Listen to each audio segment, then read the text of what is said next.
Now, when we talk about the American Revolution, the role of the French is going to be a big deal. Because of the French, we win. Because the French support us by sending military, by sending weapons, they cost to their own cost of millions of dollars, the French government is going to be in chaos. Now, the reason why the French government is going to fall in chaos is because of taxes. The French have to increase taxes to pay for the cost of the American Revolution. So what we're going to see is that people are going to get really upset. So I would write the French Revolution at the top. Okay? I would write Estates General underneath it. Okay? Now, the Estates General, next to Estates General, I would write the legislative body of France pre-French Revolution. Okay, did we get to this yesterday? No? Okay. So, the Estates General is 3 sectors. It's like the Parliament or Congress of the United States. It is the people get to have a say in government. Okay? So the Estates General, and you do need to know this, has 3 estates. The first estate is clergy, and it makes up 1% of the population. The second estate are your nobles. It makes up 2%.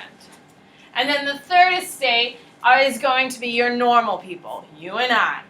And that makes up 97% of the population. Okay? Well, they're the bourgeoisie. How fancy do you want the term? You're good? Okay. So, the third estate is going to be your normal people, your average citizens, your real taxpayers. Okay? 97% are represented there. The Estates General only has 3 votes. The first estate gets 1 vote, the second estate gets 1 vote, and the third estate gets 1 vote. Would you say, as 97% of the population, this is a fair system or an unfair system? It's an incredibly unfair system. Now, the only relief, I guess, or insult, is that it was started in 1303, and it did not meet until 1614.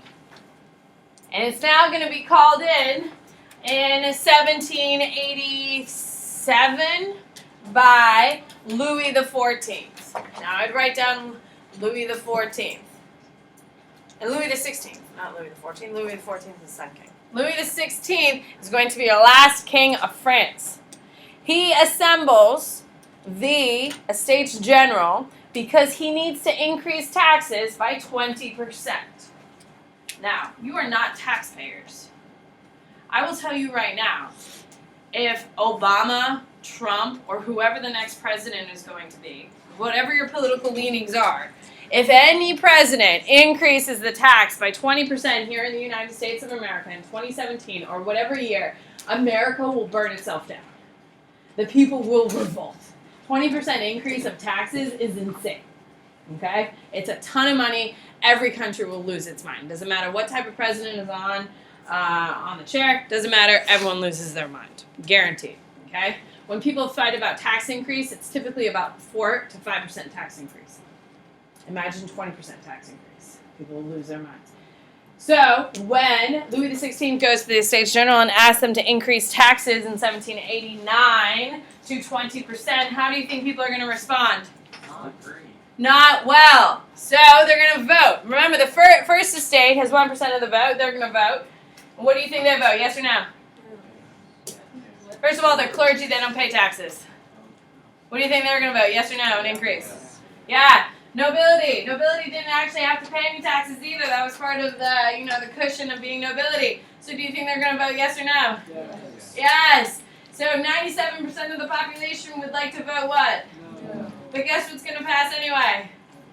Taxes. Yes, they're going to increase taxes. So what happens is the third estate's like, you've got to be kidding me. Hell no. So they go outside. They all stand up in the Great Hall, and they go outside and they stand in a tennis court, because there's a tennis court right next to, a major government building, apparently. And it's called the tennis court, and they all vow to secede from the French government. 1789, the French Revolution begins. The third state leaves France. They don't actually leave France, but they say we're seceding. So, what you need to know, Louis XVI is the last president, is the last king. He wants to increase taxes to pay off the American Revolution. The third estate say, hell no. And they secede. This is the official start of the French Revolution. Okay? The major marking point, no one really cares about the tennis court accordion, but the big event that starts it is what? They have a holiday for it. It's in July. Bastille Day. There you go. If you've ever been to Paris on Bastille Day, they shut everything down, and everyone goes has picnics. And they have a huge fireworks display and all that stuff. I've never been, but apparently it's cool. Okay? So, Bastille Day is the first. Have you ever seen that terrible movie, Les Mis?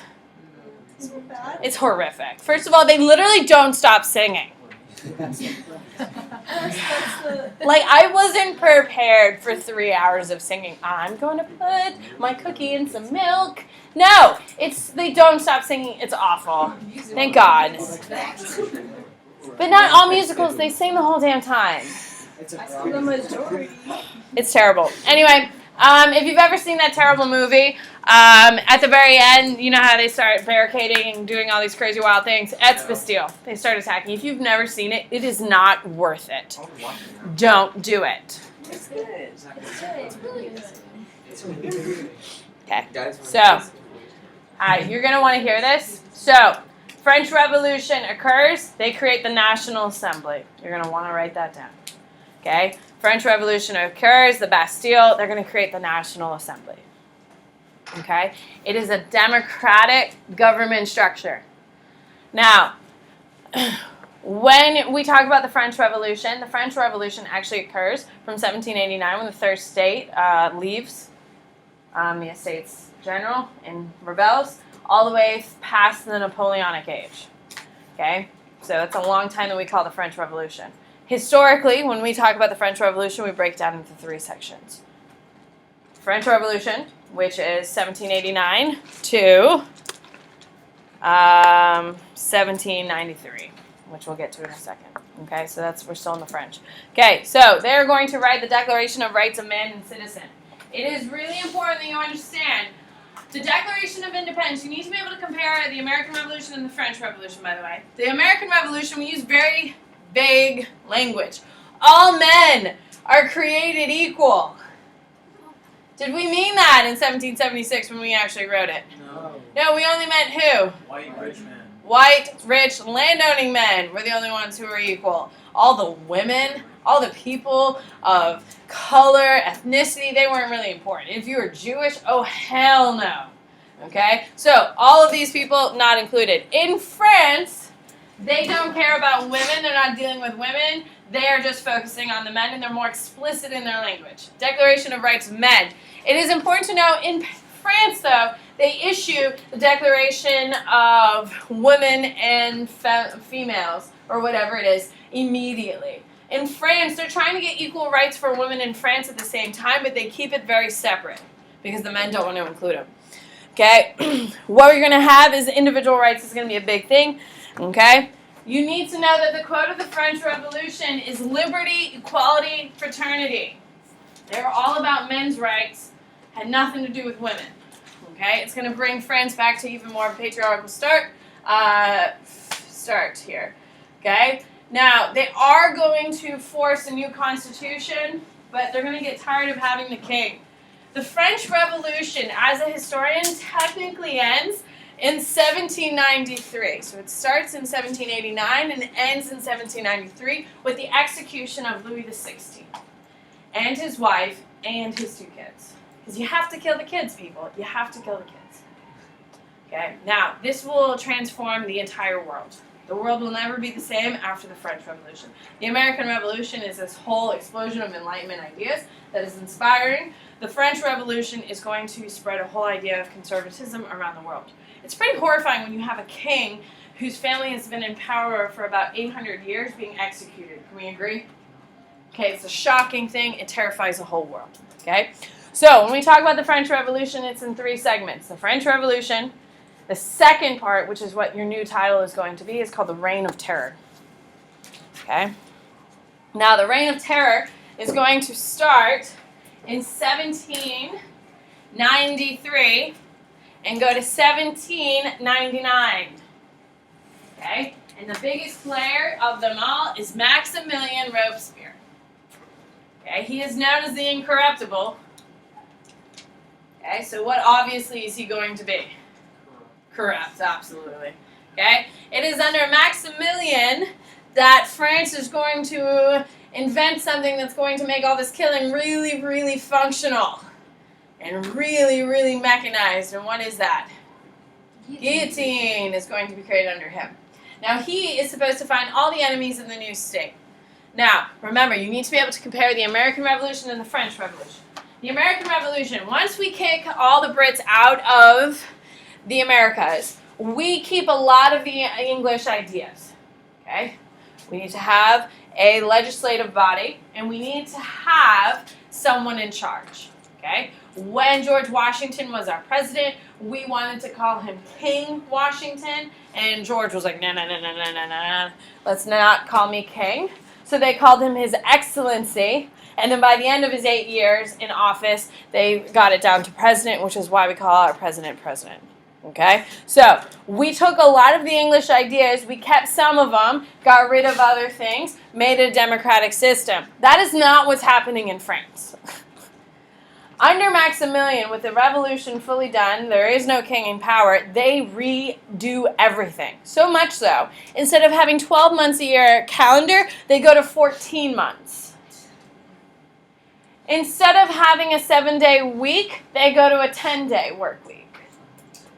Instead of having inches, millimeters, or whatever the metric system is, I think they had the metric system beforehand, whatever it is, they change it.